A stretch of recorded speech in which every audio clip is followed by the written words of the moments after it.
I was given this clear guidance and I decided at a young age to say yes to it. No idea what the hell I was going to do. And I knew this would mean the end of my life as I knew it. I felt like I didn't have a choice. I could resist it and I could go against it, yet I couldn't at the same time. And so I surrendered. Sometimes people think when you find your purpose, everything happens and the unicorns manifest and you can manifest anything and everything appears and everything is at your sometimes when you manifest your purpose, that's when the real stuff falls apart. That's when all life breaks down. It's not always like this rainbows and roses and caramels and unicorns. Sometimes that's when you're forced to go into the deep unknown, the dark night of the soul. You have to enter into a void. The tests that you have to go through when you follow your soul are not a sign that you're on the wrong path. That's a sign that you're actually on the right path. I tell people I can't make you happy, but I can show you the way and I can guide you. But until you clear the blockages, we're not able to hold the true magnificence and bigness of the light that we are. And so for me, the real point of this whole thing is evolution.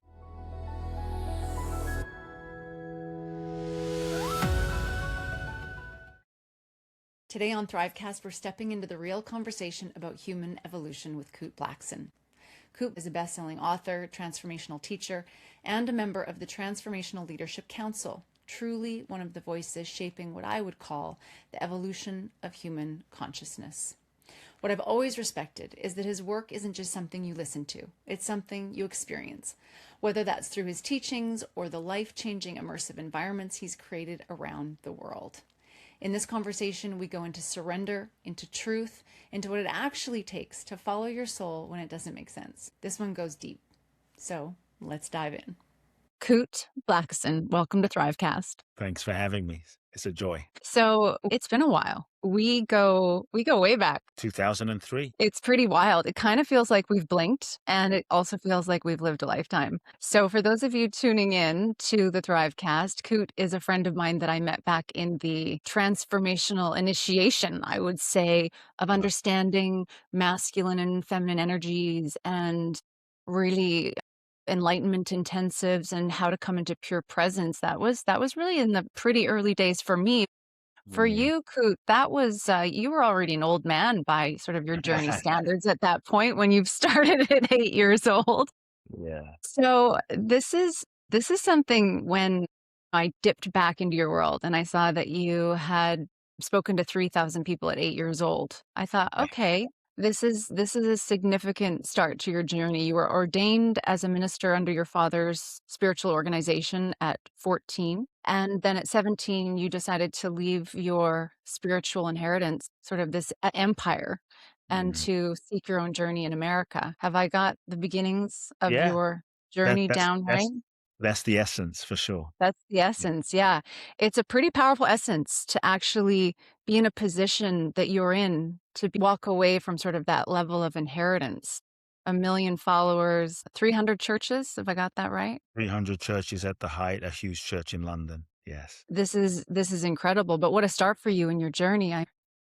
You know, I like my first memories as a young boy was I remember seeing crippled people picking up the gravel that my father walked on, wiping it on their face and stand up, seeing blind people see and deaf people hear and people standing up out of wheelchairs. My father would look at a person in a wheelchair and say, "Why are you in this wheelchair? You're not sick, stand up." But I haven't walked in 10 years. Do you believe in the power of God? Do you believe? Yes, then if you really believe, then stand up. And I would see this happen day after day, every weekend, every Sunday. And I didn't think anything unusual about it because that's honestly all I knew. So in many ways, it was a real blessing to grow up in an environment where there were no real limitations, where it was a world of all possibilities truly. And that was my reality. And I remember when I was 14 years old and my father announced to the congregation, "My son is taking over my ministry. He is my successor." And everybody was excited. And I should have been excited, but there was something inside of my soul, beyond my mind and beyond my logic, that my heart sank. And I knew inside of my being that this was not my path, the church, even though my father was a very spiritual man, very mystical man. He went to India in the 60s, even though he had these churches, had an enlightenment awakening experience, like truly went up to the Himalayas, became awakened, so to speak, came back, kept his churches, shifted his philosophy from old school religion to more about Christ consciousness, that we all have this potentiality of the Christ within us, that Christ wasn't just a human individual, but was actually a consciousness that is accessible to us also. By the time I was born, he was a real spiritually awakened man on one level. Yet I knew that the structure of religion, the form of the church, it wasn't my path, and I couldn't explain why. And for 4 years, I kind of tried to fit myself into a box of being who I thought the world wanted me to be, my father wanted me to be, everyone wanted me to be. And I went through a deep internal conflict and turmoil, and I struggled, and I tried to make sense of it all, and nothing made sense because I loved my father and I felt this calling to make a difference for humanity and people. And I saw a vision in my life of reaching millions of people, yet it wasn't through the church. I was clearly being guided. That was something else, but I had no idea as a young kid, what is that something else? And when I was 17-ish, 17 and a half, I had a very clear direction from my soul that said, go to America. Your destiny lies in America. Now, I chose not to go to university, no college education, didn't come from a rich background, no father support, nothing. And my fear was, if I dared to follow my truth, if I dared to follow my calling, if I dared to follow what I knew was real inside of my being, I would be alone, I would be outcast, I'd be abandoned, I'd lose my father. It would just be, I'd be thrown out. And sure enough, when I was 17, I felt this unshakable calling, go to America. And I think when your soul guides you, it often doesn't make sense to your mind. It often doesn't make sense to your logic or your personality. And I think, in fact, it's not meant to make sense to your mind or your ego, because the soul guidance is arising from a deeper dimension of your being that is unconditioned. And most of us were living and we're creating from ego. And the reality is the ego is conditioned by past experience. So whatever we create is still limited. And so when we're guided, it doesn't make sense. And the challenge is, most of us, we talk ourselves out of our true guidance. We talk ourselves out of our true soul direction, because the ego part of us tries to understand what the guidance we've been given. We try to make sense of the guidance we've been given, and then we kind of overanalyze, and we try to control, and we think, if I can control and understand this guidance I've been given, then I won't get hurt again, then I'll be safe. And before you know it, we end up not following our soul. And so I was given this clear guidance, and I decided at a young age to say yes to it. No idea what the hell I was going to do and how things were going to unfold, but I knew what that meant. And I knew this would mean having the conversation with my father, leaving the church, basically the end of my life as I knew it, which is why it took me, at 14, I'm a kid, and my father's iconic. It took me 4 years of grieving the death of myself and my life and the life I thought I was going to have, and having to make peace with the fact I may never have a relationship with my father ever again. And I finally began to make peace with that. And so when I was given this clear directive, I felt like I didn't have a choice. That was what it felt like. It was like I didn't have a choice, and I could resist it and I could go against it, yet I couldn't at the same time. And so I surrendered. This was, you could say, a first moment of profound, deep surrender before I even knew what the word really meant. And I left everything behind, renounced everything, had the conversation with my father. We didn't speak for 2 years, which was incredibly devastating and painful. But I knew what I had to do, and it felt like my soul was guiding me. Long story short, I ended up winning a green card in the green card lottery, and that brought me to the US, that brought me to America. 18 years old, 2 suitcases, $800 in my pocket, and no idea. Just following my soul. And I think if there's something I have done in my life, for better or for worse, it's I have never compromised the deep knowing inside of my heart, inside of my being. I've never compromised the guidance of my soul. And what I have found is, if you follow your soul, you will always end up in the right place at the right time, doing the right thing with the right people, even though the pathway that you take may not make sense. You're going to think that you're on the wrong path. You're going to think that you made a mistake. But even the mistake that you think is a mistake is actually a necessary evolutionary learning for your soul, so that you can grow and evolve and become the person who's capable of fulfilling the true vision that is guiding you, the true vision that your soul is seeking to manifest. And so I followed my soul, and 18 years old came to America, and it was terrifying and I was scared. And, sometimes I'm people think sure. when you find your purpose, it's like the self-help field sometimes I think does people a disservice, because it's like when you find your purpose, Totally. everything happens and the unicorns manifest and you can manifest anything and everything appears and everything is at your sometimes when you manifest your purpose, that's when the real shit, that's when the real stuff falls Thousand apart. That's when percent. all life breaks down. It's not always like this rainbows and roses and caramels and unicorns. Sometimes that's when you're forced to go into the deep unknown, the dark night of the soul, where you question everything about what was, everything about who you were, and you have to enter into a void. And a lot of people end up thinking that I'm following my soul, and yet things are falling apart. I'm doing something wrong. Maybe I made the wrong decision. And I have found that the tests that you have to go through when you follow your soul are not a sign that you're on the wrong path. To me, that's a sign that you're actually on the right path.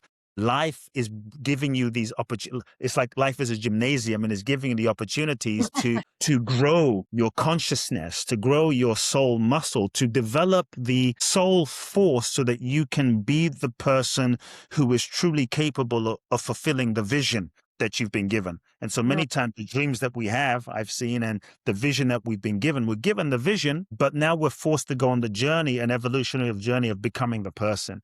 And so the tests and the challenges we face are really blessings in disguise that we have to unwrap. And so that began my journey, that began my journey. And so it was difficult. It was challenging. It was hard. Many times, last thing I'll say is many times we pray like, God, give me guidance. I want to see the path. I want clarity. The truth is, if we were given the complete clarity for our life, if we were given the total pathway of how life was going to unfold, looking back now, if I was given that, I would not have gotten on the plane. I would not have left London. If I knew how difficult it was going to be and some of the challenges I would have faced, I would have just stayed home. And so I think many times the universe, it doesn't give you the entire pathway because you wouldn't take the step. And so I think we're given in life, the universe gives us the exact step or information and guidance that we need so that we can take the next step and take the next step and take the next step. And so it's been a hell of a journey, but I'll pause there. Amazing. Your beginning of your whole journey, Kute, is just, I think what it reminds me of with you is that transformation is not intellectual. Yes. The Yes. lived experience, and that we're being breathed and we're being moved and to tap into that, to plug into that. And in order to do that, we have to be in the present moment. Yeah. We have to be available, surrendered. Surrender. I was compelled, one of the favorite things that I stumbled across in my journey, and keeping in mind too, like the whole conversation we're having here at Thrive Evolution, right? Thrivecast is the broadcasting arm of Thrive Evolution, which is an absolute beacon in my world, in my heart, for what it means to evolve right now. How do we thrive? What is this evolutionary journey that we're on, both personally and collectively and civilizationally? We're at this huge turning point. And now, what does it look like to not only do the personal transformation, but to collectively transform together and then civilizationally begin Yeah. to work with this mirror manifestation that you refer to? And where I saw that seminal point with you was when you were talking about being on the train in India. And I've been on the train in India. And so you took me right back to that moment. And if you've been on a train in India, and I was on that same train, I guarantee you we were on the same train. As you spoke about, I felt like I cried also for hours. Yeah. And, to just be that close to human suffering. And we don't see it where I was born, this is not something that you see, but to go and to see that this is how people live day in, day out for miles and miles and miles. Tell me a little bit more, and everyone listening, about that experience and how transformative that was for you. It really was the birthplace of so many of the things that you offer. Yeah. I found myself in a moment of my life where, and I won't go into all of that right now, but I found myself in a moment of my life where everything that I had tried to manifest and make happen didn't seem to work. I felt as though I had reached the end or the edge of my ego's capacity to make shit happen. And I just threw my hands up and I said, God, I don't know. Well, I don't know. And so I just gave up and I said to myself, I want answers for myself, answers for why I'm here and what I'm here to do and what my purpose is, and show me. And that's when I was guided, go to India. And so I traveled far and wide all over India seeking for answers. I basically, I was in my early 20s, shaved my head, broke up with my girlfriend, put everything in storage, took a backpack and started traveling. And I went to the north, I went to the Himalayas, I went to Varanasi, I went to Delhi, I went to Bombay. I was looking for teachers and gurus who could give me answers to what is this? What is this whole thing about? Why are we here? Why am I here? What is the nature of reality? And I met some amazing teachers and gurus and, had great wisdom and philosophies. A moment my life really changed when I jumped onto the back of this train in the poorest state in India called Bihar. And because I was late, I jumped on, so I didn't really have a seat, and I was sardine canned with just people, and in the third class section of this train. And it's intense, as you know, it's intense. And the train is rolling, and I'm standing on this train, and I remember seeing this mother, this woman with 3 children. And it's like you could tell that she didn't have anything. She had nothing. I mean, she was like physically poor in a certain sense. They say that people that live in this state, if you sold everything that they had, maybe their net worth would be $20. I mean, it's crazy. The entire net worth is $20. And I remember seeing she had these children that looked malnourished and starving, and the light seemed to be going out of her eyes. And one of the kids, the head was literally hanging out of this moving train. And I thought, if this kid died right here, nobody would give a shit. Nobody would know, like, what is the value of human life? And here we are in Beverly Hills, Ferraris and Bentleys and Rolls Royces, and we're sending people to the moon. And we value a car more than we value human life, a child's life. And I just wept, just feeling the suffering of humanity. And I thought I was so disconnected from, I didn't grow up in great wealth, but I didn't grow up like this. And so just the suffering, the raw suffering of humanity hit me and cracked me open in such a deep way. And I started weeping. And as I looked into this mother's eyes, and she looked into my eyes, and we looked into each other's eyes, and I started crying. It felt as though what was looking at her was looking at me. And in a certain sense, there was no one looking. There was no separation. There was just one looking as itself, at itself, through itself. And my heart just cracked because I just felt compassion. I just felt like true love, the inherent recognition of the oneness of us all. And my heart just sort of exploded, Philip. We are one. And how did we forget? And so that really inspired me in many ways to feel into how do I remind people of this deeper reality? How do I awaken people to this deeper reality? How do I show people so that they can have an experience within themselves of the truth of who they are in a really experiential way? And that experience cracked me open and grounded me in such a profound way, and has inspired, you could say, so much of my work and so much of what I do. And that's why, yeah, I think you're right. My work isn't simply, sort of intellectual teaching, highfalutin information, because I mean, it's all great, but I really seek to give people an experiential, sort of a lived experience in my work of touching into the truth of who they are. Because I think if I really access the truth of who I am, then if I know who I am, then I know who you are. And that there really is no separation. It just is, there's apparent separation, but it's just an illusion. And I think so much of the suffering of the world and humanity and wars, what have you, is because we are trapped into this illusion that we are separate, and we are not. And the matrix and society and politics and media and advertising and all of these systems and paradigms try to perpetuate this idea that we are separate. Because if we believe that we are separate from each other, separate from source, then we are disconnected from the true sense of what we really are, our true abundance, our true infinity, our true power, our true enoughness.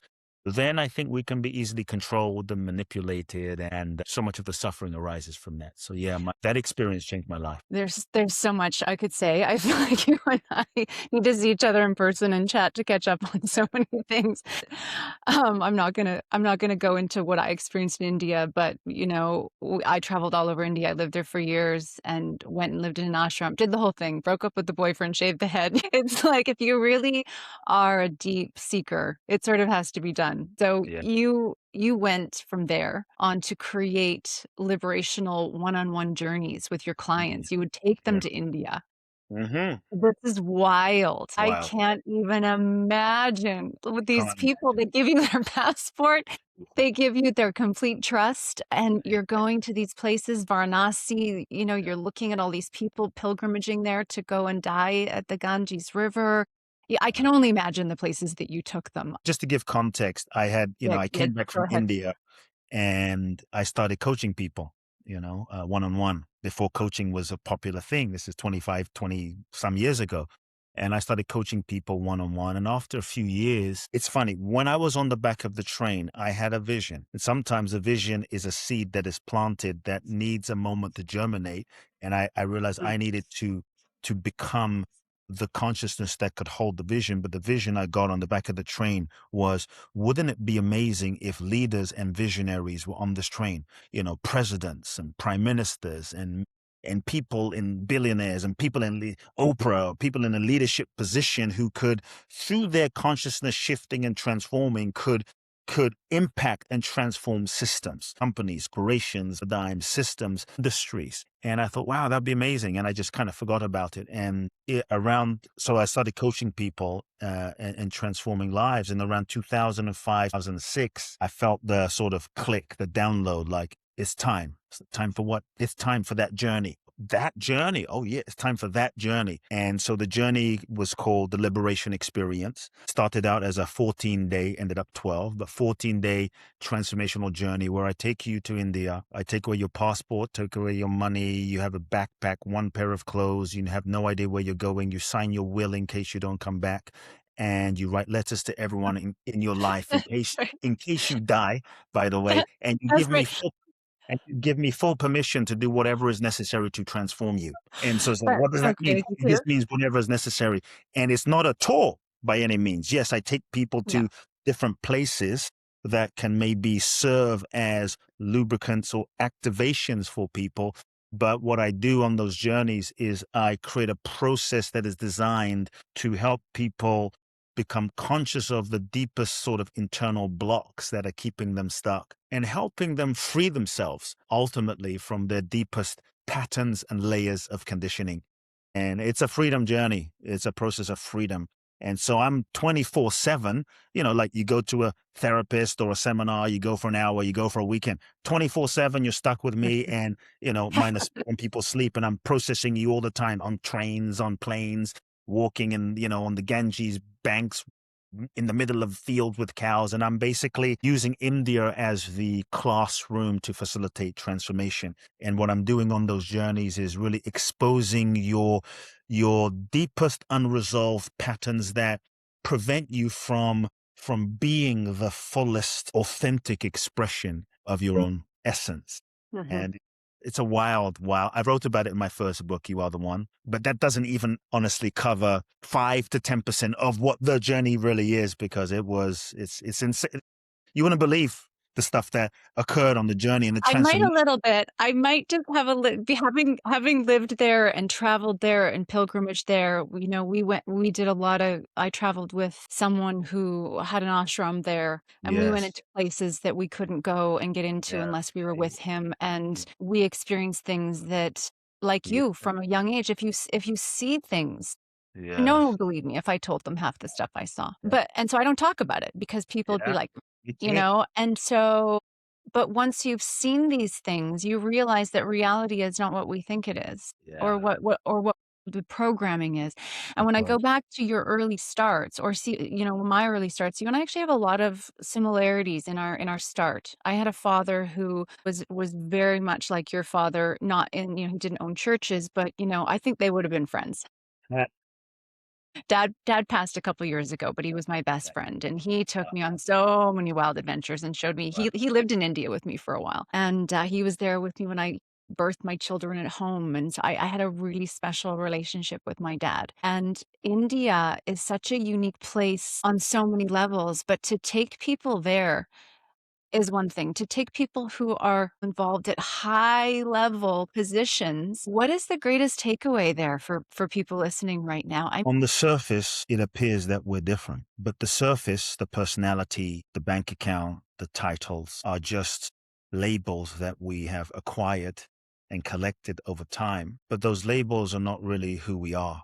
And I think at the deepest level, we are all the same. At the deepest level of humanity, at the deepest level of source, we are just pure, we are all the one light. At the deepest level of humanity, I think also what I found is doesn't matter if you're black, white, green, orange, live in a slum in India, live in the $1 billion mansion in India or Beverly Hills. We all have the same insecurities, the same fears, the same concerns, the same, we breathe the same, we shit the same, we eat the same, we cry the same. We're all the same. This is just the surface level costume that we're wearing. And so even the CEO who has made $500 million has similar insecurities or fears or, I have everything that money can buy, yet I don't feel meaning in my life. I have everything money can buy, but what am I doing with my life? Where am I going with my life? I have everything money can buy, but I still have concerns for my children, and I want my children to live a good life and be happy. And so I think at the deepest level, we have the same concerns, the same fears, maybe on a different magnitude in a different way. So that's one thing I would say. I think we are more alike as humanity than we are different. Mhm.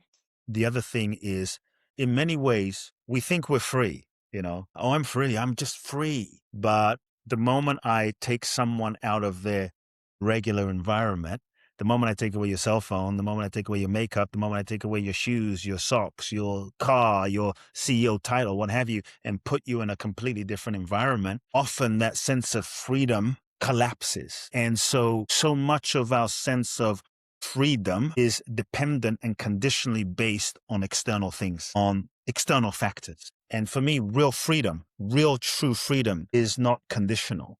Real true freedom is not based on what you have, what you don't have, your cell phone, your title, bank account. Real true freedom is an inner state of being. It's what we truly are. It's our true essence. It's innate. It's our natural state. And I think many times we have lost touch with that natural state. And so when I look at a lot of us in the West, when I look at a lot of CEO types, a lot of times their true sense of freedom is so conditional based on title, bank account, role, fame, success, status. But the moment you take all of that away, who are you really? Who are you Mhm. really? And Mhm. so for me, this is the question I ask people, but not through just conversation, but through process and showing people. So in India on these journeys, I take away everything. They have nothing. I take away everything, take away control, take away everything. Nobody knows who the hell they are. And then we're forced to find out who we really are. And so many of us, we've just created so many labels for ourselves, and we identify ourselves as all of those labels. And the more tightly we hold on to those labels that have often been passed down to us and created, and stories that we've made up, the more tightly we hold on to those labels as ourselves, the less free we are, the less authentic and expressed we are, because we're locked into living a prison of identity, a prison of those labels. And so the journey in my work is really about helping free people, more than anything. I kind of give this analogy, like if we think we have free will, and many people say, oh, I have free will, but do we really have free will? We think we have free will, but the degree to which we are conditioned is the degree to which we're not free.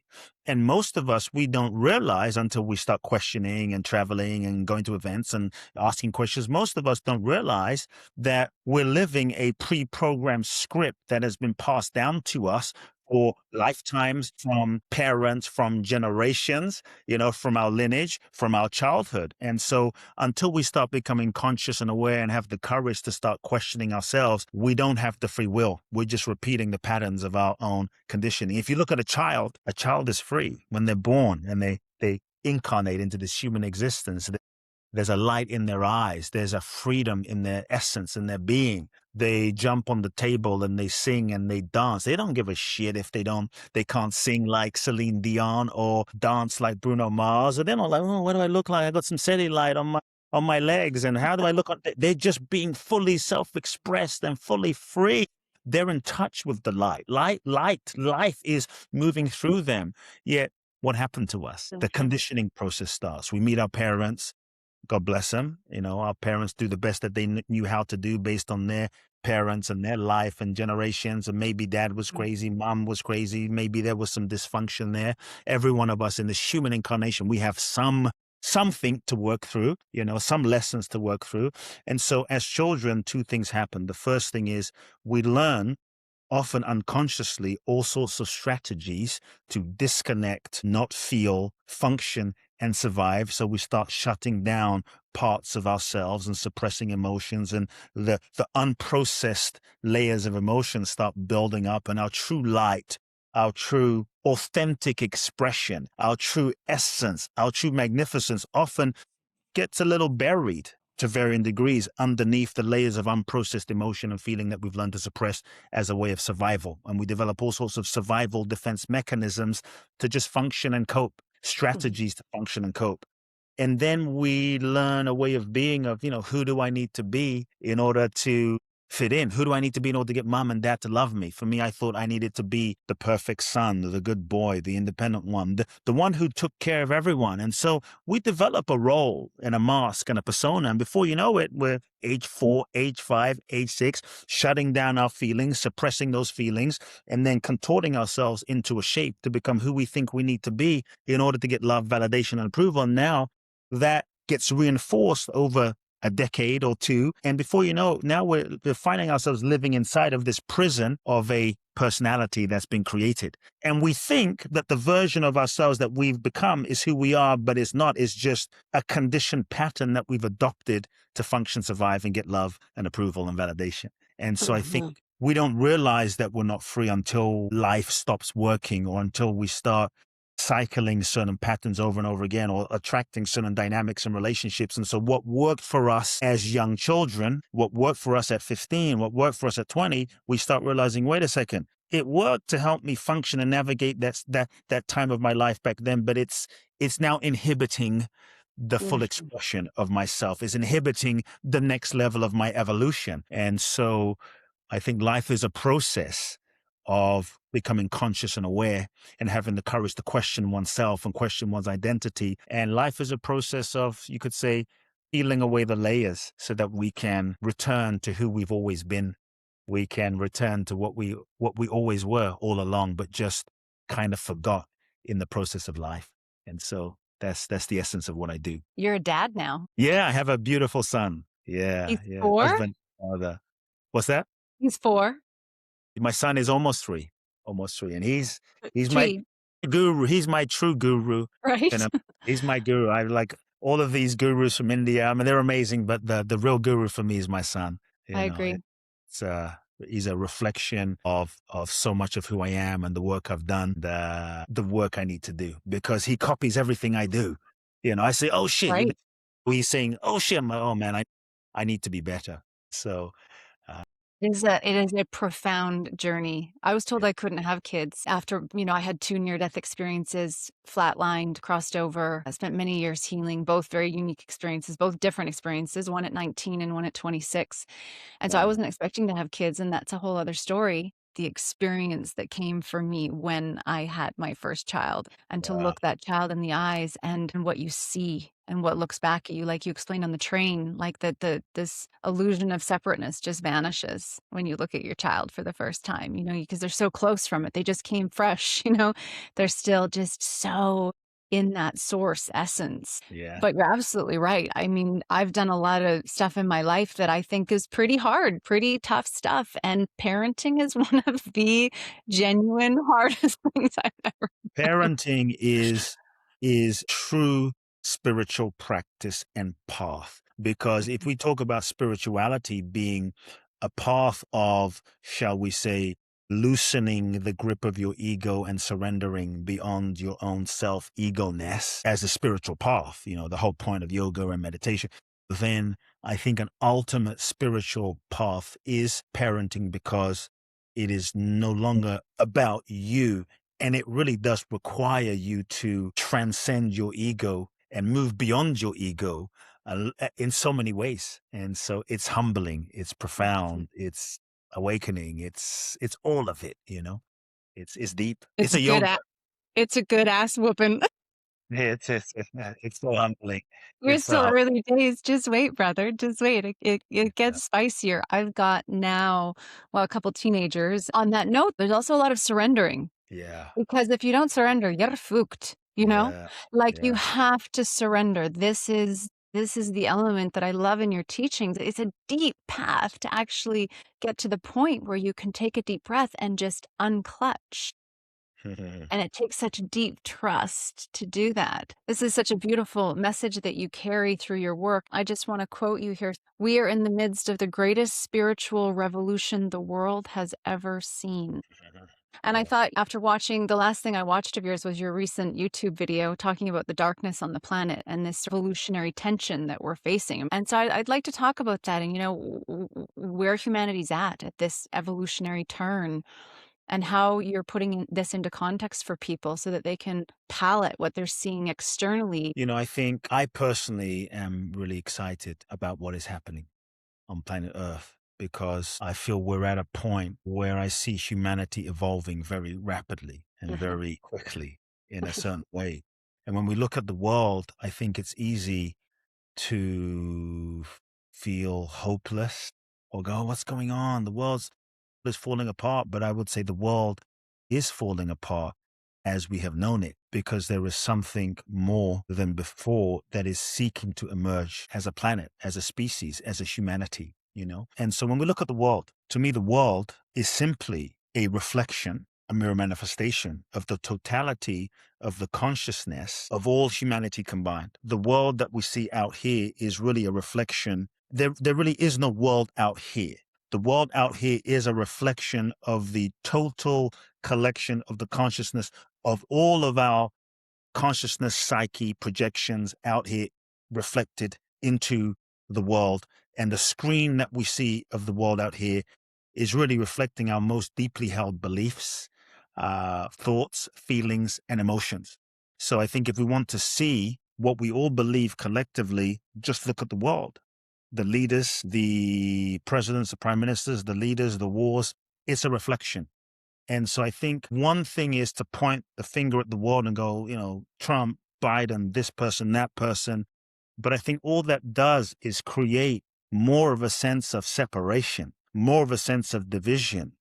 And all that does is kind of perpetuate the current state of the world by blaming or judging or pointing the finger. I think if we really take on, okay, the world that we see is a mirror manifestation of the collective consciousness of the totality of us all combined. If we really want to transform the planet, I think it's not enough to simply go out and protest. It's not enough to simply make new laws. It's not enough to simply go out and fight the current system.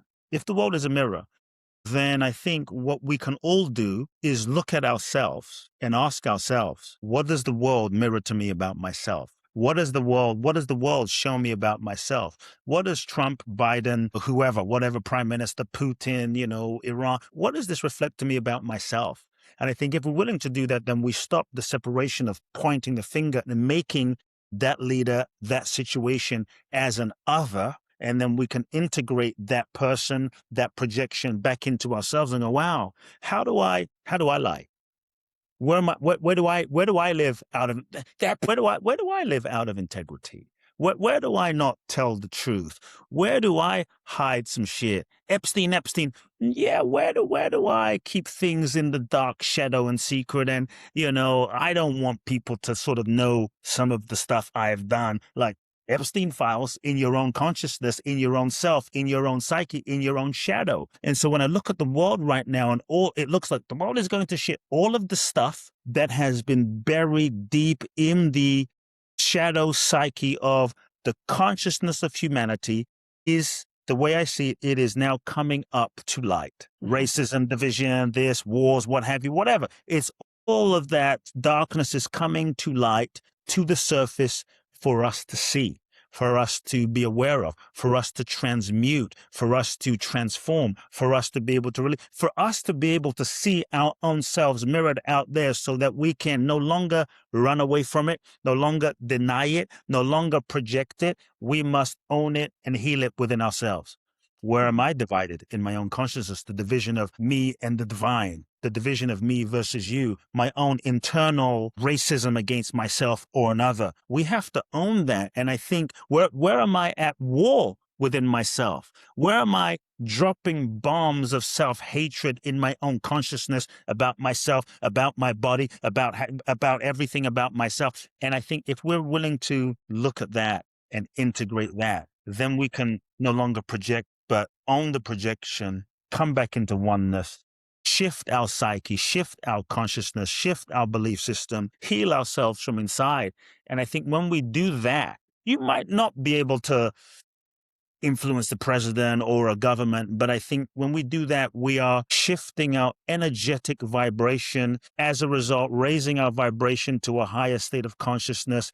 And as a result, we are transmitting a whole new frequency that does affect the energetic space and consciousness of our surroundings and those around us. And so I think we all have the power to change ourselves. And in changing ourselves, because there really is no separation between ourselves and what's out there, through changing ourselves, we end up changing the world. And if I do it and you do it and we all do it individually, slowly, with a bit of time, or maybe not time, but with a moment of time, the projection shifts.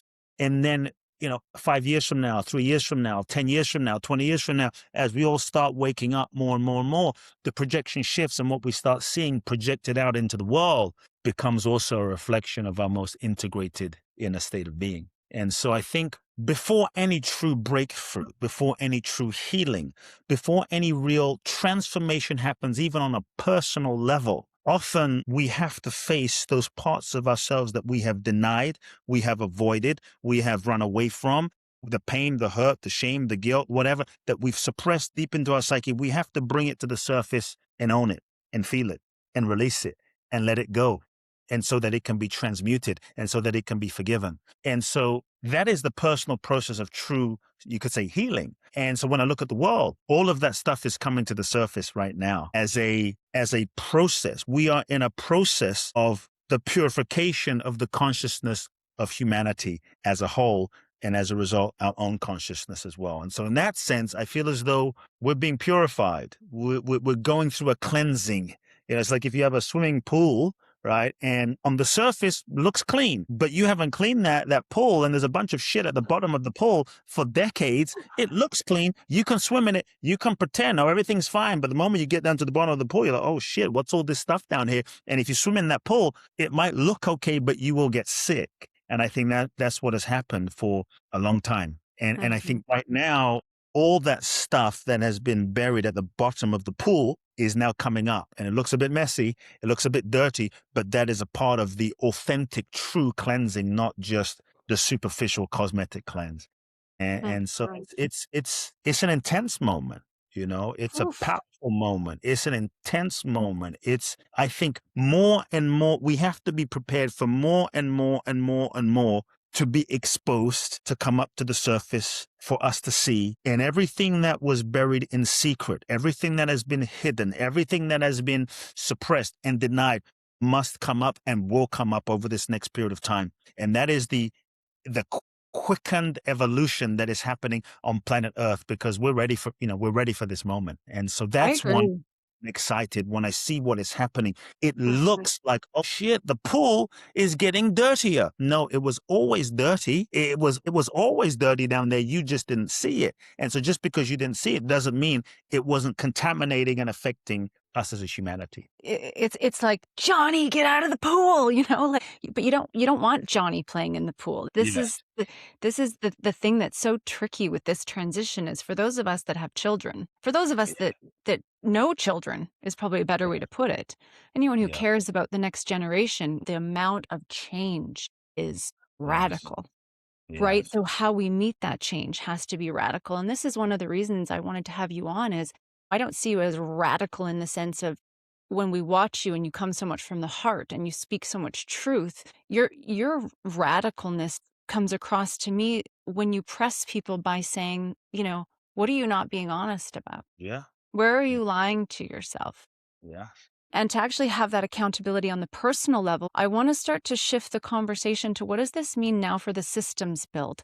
For example, for you, you're on the Transformational Leadership Council. I do know that you've been given several prestigious awards, which I think are of mention. And I want to mention those because I want the people listening to understand that you have a humility, which is beautiful, but you have an opportunity here in my mind if you wanted to really step onto the world stage as an evolutionary leader. That's why you're here on the Thrivecast, is that's what we do here, is we look at people who we genuinely want other people to know and to see and to feel and to experience, and who've worked with people at the personal level, but who also have the ability now to Yeah. shift into how do we build this new era and what do these new era builders look like? What are they saying? How are we doing it? Right now, my impulse for the build is so strong. And I'm like hunting. I'm like, who out there is ready to build? Who's getting the visions for the new systems? Hi everyone, excuse me as I drop in here for just a moment.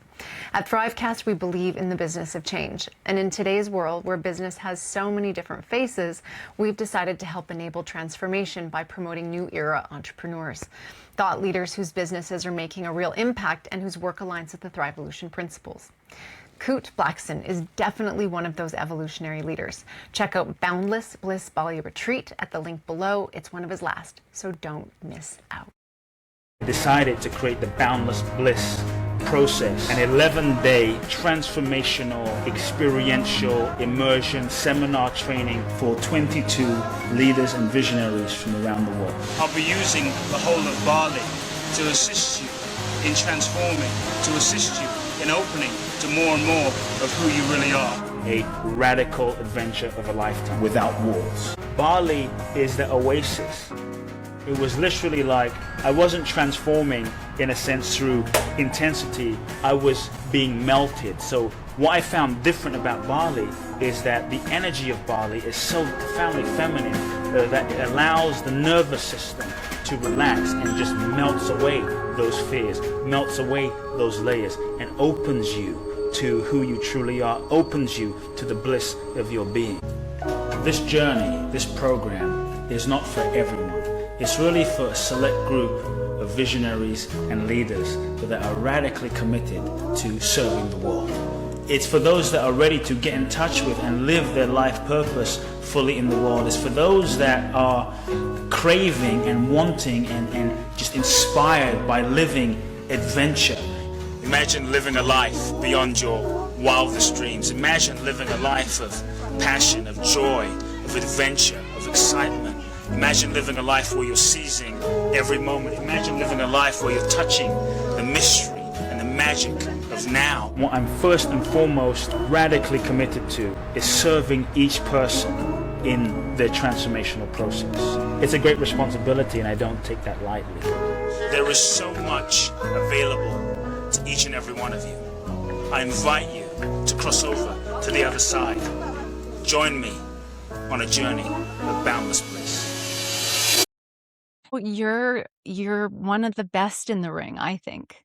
Thank you. And that's why I know I don't want to put you on the spot, but I do want to hear what you're in your heart, in your soul, in your vision, you're feeling for this new era in the midst of what we face with all of it. We haven't even gotten into AI and the technology, the synthetic sort of kind of seeming takeover, and yet the juxtaposition for us humanity to sort of stay human, keep rocking out the human vibes, right? I'm excited about AI on one level, there's also some caveat in that, but I am excited about AI if we're able to use it wisely, if we're able to use it with intelligence, in that I think if we use it with intelligence and not outsource our wisdom to AI in an artificial way, I think that it will free up time to free us to be able to connect more deeply with ourselves, to free up the mundane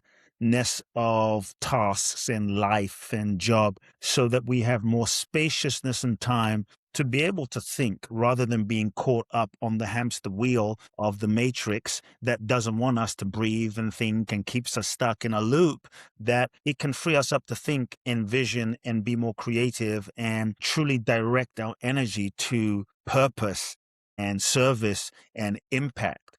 And I think that the new currency in 5, 10, maybe 2 years, 5 years, 3, 10 years, 20 years, in an age of AI where information will be basically meaningless. Because now a high school kid can plug into AI, read AI, and sound like a freaking enlightened genius because they're reading the script of what AI is telling them to say.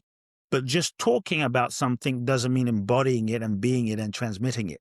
And so I think we're going to move from a information currency age of valuing information to really actually the real value will be the humanity, the creativity, our intuition, these things that cannot be, I would say, AI'd, I think will become truly, the human will become truly valuable, I feel, moving forward. Because these are things that cannot be replicated or duplicated through AI. And so in that sense, I think the real courage is how can we be more human? How can we be more authentic? How can we be more real? How can we be more truthful? How can we tap into more of our intuition? And I think there's going to be room for those of us who have the courage to lean into that as true leadership.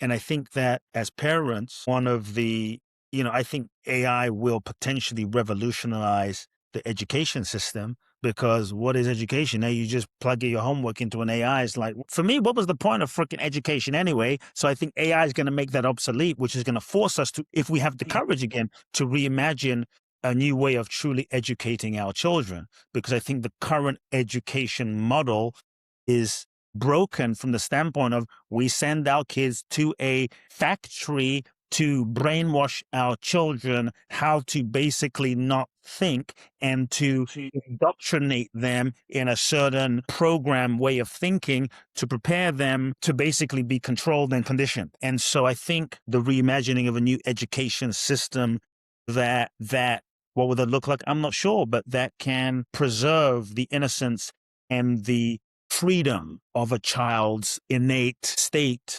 creativity, aliveness, and connection. And so in that sense, I think AI is going to destroy the current educational model, but we have to be the ones that can rethink what would that look like? A child spends 8 to 10 hours of their day in a factory being programmed. And what does it look like now to raise free kids? I think one of the first places we can start as human beings, and one of the greatest gifts parents can give their children, is your own consciousness, your own healing, your own liberation, because that expanded consciousness is what holds the nervous system and holds the energy of a child. That's one thing. That holding space is what holds the nervous system consciousness of a child, which allows them to grow and blossom into their own innate expression. But also, I think as parents, what we don't realize is we talk about generational wealth, passing on generational wealth. Yeah, but for me, true generational wealth is consciousness, because the patterns that we don't heal and shift within ourselves, the secrets that have gone unresolved in our generations, energetically, vibrationally get passed on to our children. Mm-hmm. When I look at my son today, when I looked at him in the first few days, in the first few months, there was an energy, there was a vibration, there was a frequency, or I saw that he was free. The work I had done for the last decades, healing my lineage of man and father and patriarch, all of these things that I had healed and shifted and worked through in the last 25 years, my son was energetically free of. And that I saw completely shifted his timeline. And so as parents, I feel as though one of the greatest impacts we can have for our children's future is our own healing, because then they no longer have to play out the unresolved patterns that have been passed down to us from generations that flow through generations. And so anyway, I'm excited about the future. I don't know what the future holds, to be honest, because I think things are moving so fast.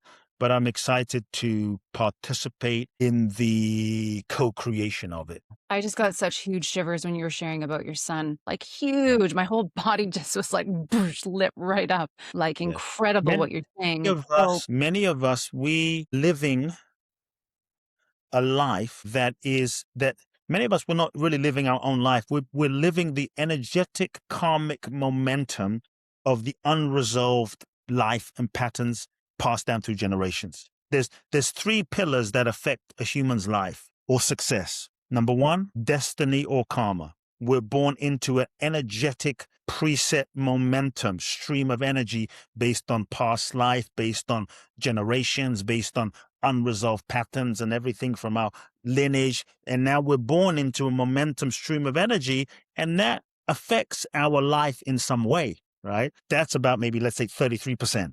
The other 33% is our own decision, intention, shall we say, effort and willpower to say, okay, I'm born with these patterns, but maybe through my healing, maybe through my effort, maybe through my internal work, I'm going to clear some things, shift some things, and I don't have to stay stuck in that. I'm born into poverty, but I don't have to stay stuck in that. And so the other 33% is our own intention, work, willpower, creativity, our own application of ourselves. So that's 33%. So we do have the power to shift in a certain sense. The other 33% is environment. The environment, the house, the location, the spaces, relationship environments that we grow up in. Because as we expand our consciousness, what a lot of times we don't realize, and maybe this would be something in terms of, okay, what does the future hold, is many times people expand, but then they go back into an environment that is contracted. And then we don't realize how much our energy system starts conforming to an old environment that starts conditioning us back down to a small frequency. And so the other 33% of life and success is environment. And so I think maybe projecting into the future, what would it be like to create communities, cities, trees, towns, that are even architecturally optimized, feng shuied, in a certain way to optimize for the energetic vibrational flow and awakening. Because a lot of the architecture feng shui of how cities are set up as a flow itself in a city is actually energetically making people crazy.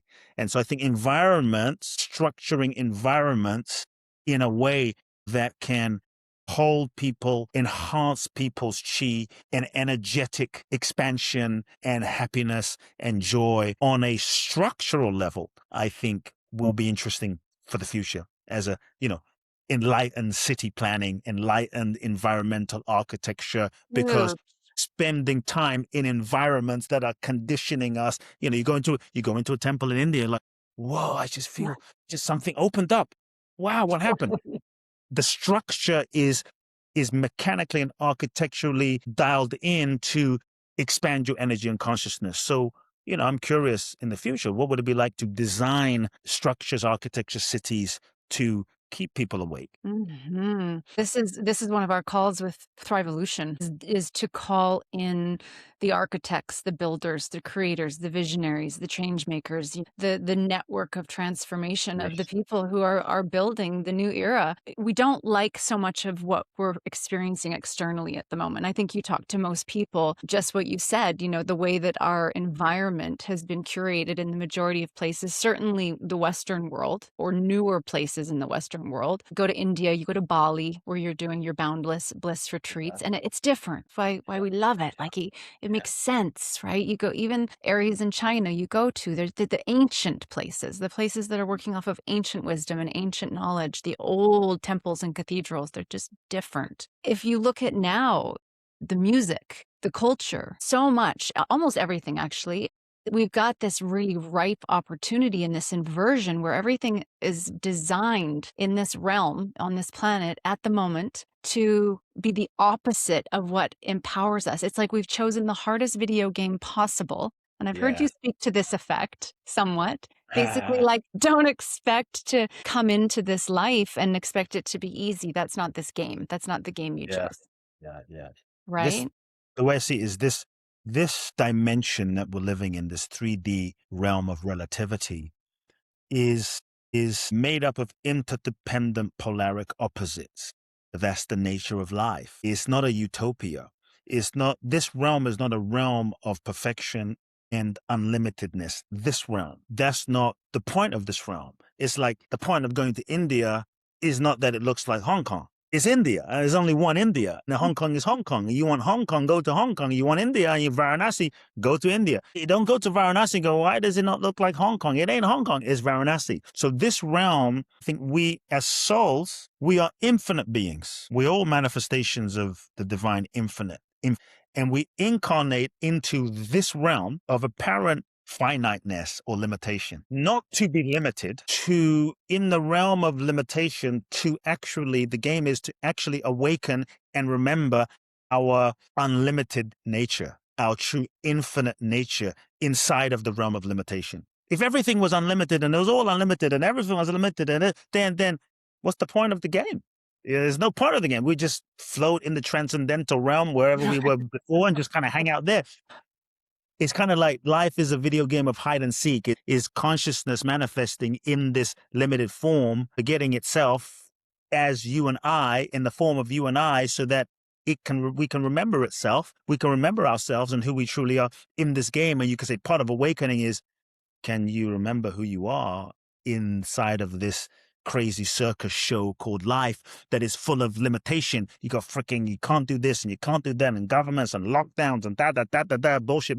It's like, can you remember who you really are? And can you remember that none of this shit outside of here determines your freedom? Can you remember who you really are? You are free. No, I'm not. You are free. No, I'm not. And so we're confronted with limitation out here, not to limit you, but to actually trigger and irritate you into going inside to remember, I have been free all along. I am truly infinite, and my true freedom is not out here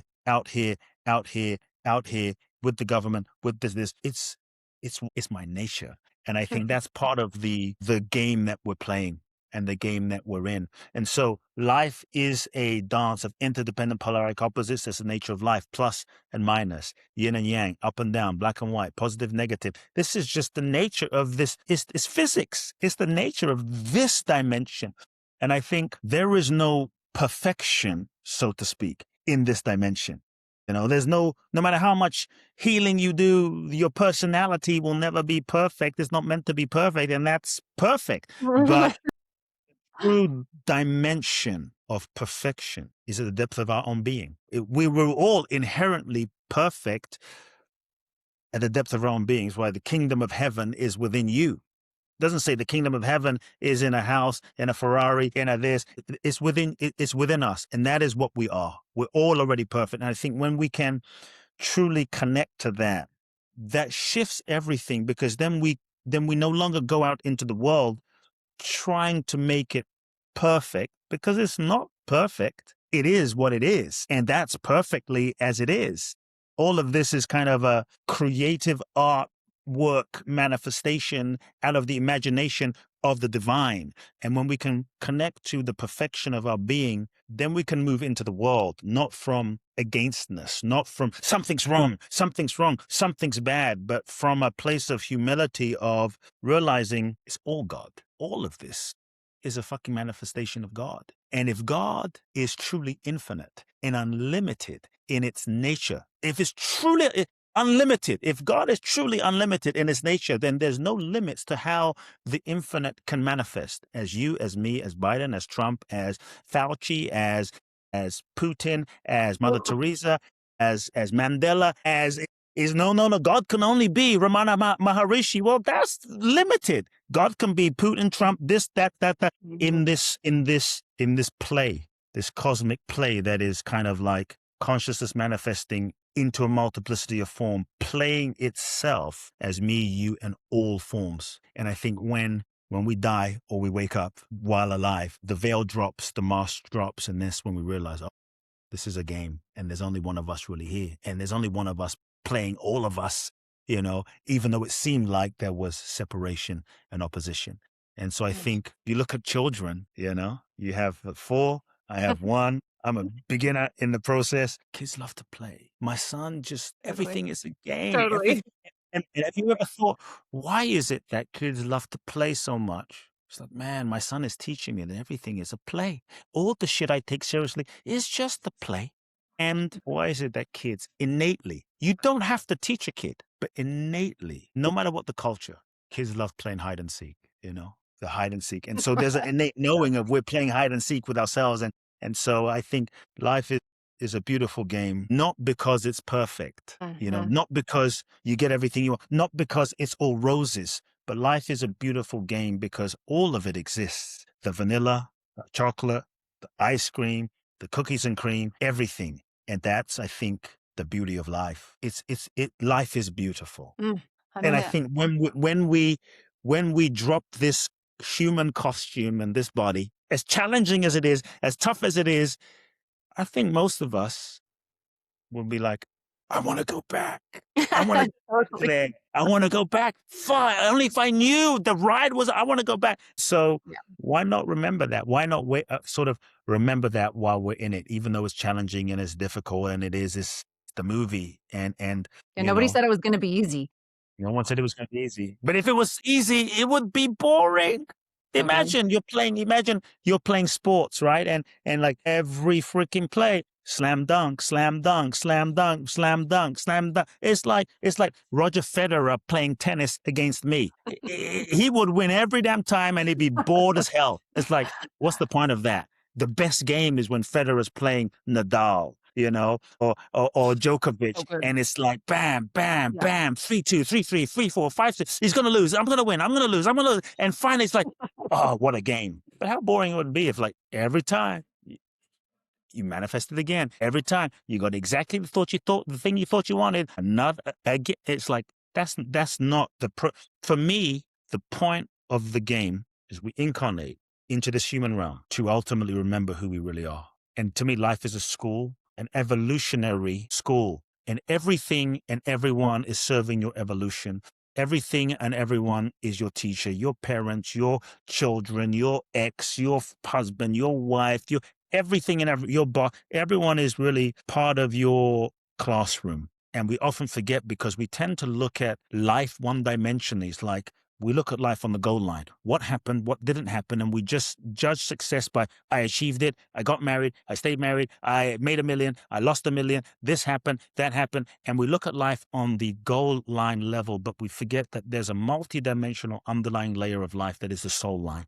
And the soul line is always going on underneath the goal line. The soul line really consists of the lessons that our soul is seeking to learn whilst going through that experience. And so for me, the real point of this whole thing is evolution. We are here to evolve. That's the bottom line. There's really nothing else going on. Vacations, it's all great. The only thing that's really going on is our evolution, the evolution of our consciousness. And I think we evolve when we can learn the lessons for why we are attracting experiences and situations. And through that process, remembering who we truly are as divine. The soul doesn't want comfort. Yeah. It wants evolution, baby. Are you kind of just holding on to the holy shit handles and waiting to see how the world changes and then get yourself a robot? Or I'm excited because, I come from the standpoint of this intelligence knows what it's doing. And it's been around for billions of years. Life has been around for billions of years. Life will be around for billions of years after you and I are gone. And so I'm doing my best to do my best where I am, with who I am, spread as much love on the planet, awaken as much consciousness on the planet, not take it too seriously, and just savor every moment, every moment, every moment. like you said, I also trust the evolution, and it's kind of fun to be like, how, what are we looking at and choosing to focus on, and what are we giving our energy, awareness, and attention to? And then where are we consciously shifting and going, this is what we're focusing on, this is what we're building, and this is the new era. Are you going to focus on boundless Bali here moving forward? Because this is a big... I would say, the last 15 years, I did these events to Bali called Boundless Bliss. And it was actually inspired by my India journeys. I did 21 India journeys in about the span of 7 years. So three-year year. And then people started asking me, Kute, can you take a group to India? I'm like, the way I do it is going to be pandemonium in India. And so I never felt a calling to that. And a few years later, I ended up going to Bali. had a really profound, beautiful experience in Bali. And I got a download to create a journey to Bali that was as transformational in nature, but for a group of 20 people at a time. It became called Boundless Bliss, the Bali Breakthrough Experience. 12 days experiential immersion seminar training without walls. And it's intense. It's intense. I wanted to create the most sort of intensive process on the planet. That was my vision when I created the India journey. And then when I created the Bali journey, it kind of downloaded to me. It's like, what would be the most intensive process on the planet? Over the last 15 years, I've done 24 of these journeys, and I was guided to stop them. In 2025, I didn't do a journey, and I thought that was it. And I was guided to do one more year. And so I'm doing one more year of these journeys in 2026. And this will be the final year of me facilitating those journeys. And I feel like, yeah, next evolution is coming. So for those that want to know more, June the 26th through July the 7th is the next Boundless Bliss Bali journey. And I felt, when I created those journeys, I felt that I was told that there were souls, leaders, visionaries, souls that were destined to impact humanity in some way, destined to transform consciousness in some way, to play a role, that through their own transformation, they will go out and transform consciousness, because before you can lead others, you have to lead yourself. And that this journey was really designed to transform people at the deepest level and reset and prepare them for their true vision and mission. And I was told that when these souls heard about the Boundless Bliss Bali journey, they would know, they would feel a destiny, they would feel a calling. And so over the last 15 years and 24 journeys, we've had some amazing people come through this journey, hundreds of people, no more than 20 at a time, and everyone has felt the calling. And so I'd invite anyone listening, if you're feeling the calling, this is the time. This is my final year. People can go to. It's kind of sad that you're not doing it anymore. It's like, but I'm sure you're going to be off to, Yeah. new and exciting new things. As you close one door, you open another. Well, maybe that's why you waited a year, because I was supposed to come with all my friends. So let's go. I love intense, obviously. I think, when you trot off to India or do 40-day fasts in the desert. I mean, I've, like you, found this deep calling to evolve and to understand the nature of what it means to be in the human experience as a formless being. And it's been a rocky road. I mean, it has been, being on the human journey is not for the faint of heart. But I do find, to what you were saying, that the more I come into a childlike state, but I do the shadow work. So it's like this balance between, okay, yeah, like I love to play. I'm just a big kid. Now, I've done my fair share of shadow work. I meditated in Varanasi for 3 days, 3 nights, just on death alone. What does it mean to actually live only comes through facing death. And I've faced it a lot of times. And that's why I love talking to souls like you, because you ride that edge.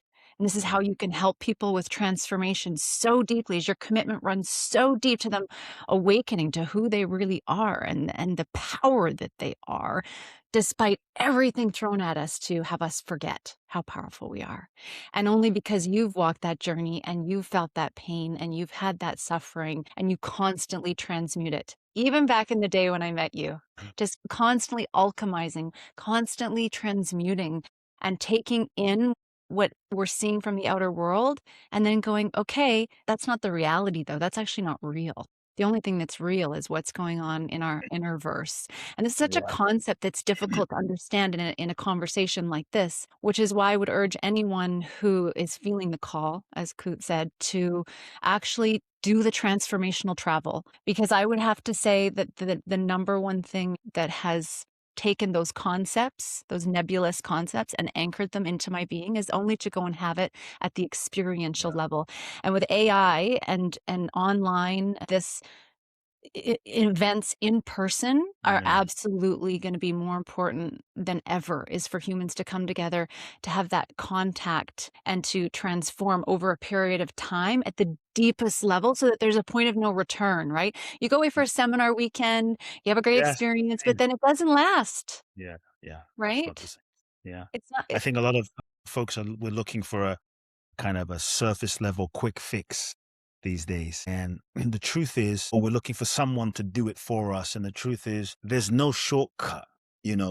There's guides that can, like I tell people, I can't make you happy. And but I can show you the way and I can guide you. But we have to be willing to do the work. And I think with technology in our culture, so many of us were looking for the short, just swipe to the left, just push a button, just push an app, let me do my meditation on car. It's like, it's cool, but like, until you really do the mental, emotional, psychological, internal work to sort of clear the blockages, then often we're not able to hold the true, the vessel isn't able to hold the true magnificence and bigness of the light that we are. And so it takes courage, but I think this is why we're here. This is why we're here. Kute, you're awesome. Thank you. Thank you. You too. Thank you so much for being on the ThriveCast. Thanks for having me. We have the Thrive Forum coming up, which is transformational leaders, inspirational leaders, but really it's that evolutionary leader that we're looking for, those that are speaking into the new build and the new era. So we would be really honored if you would come and speak on the panel, more voices out there, like yours, talking about what this new era is going to look like and how we can get some skin in the game and keep doing the work, doing the shadow work, doing the Right. bliss, doing it all. You are truly an evolutionary leader of our time. We'll speak again really soon. Thanks for having me.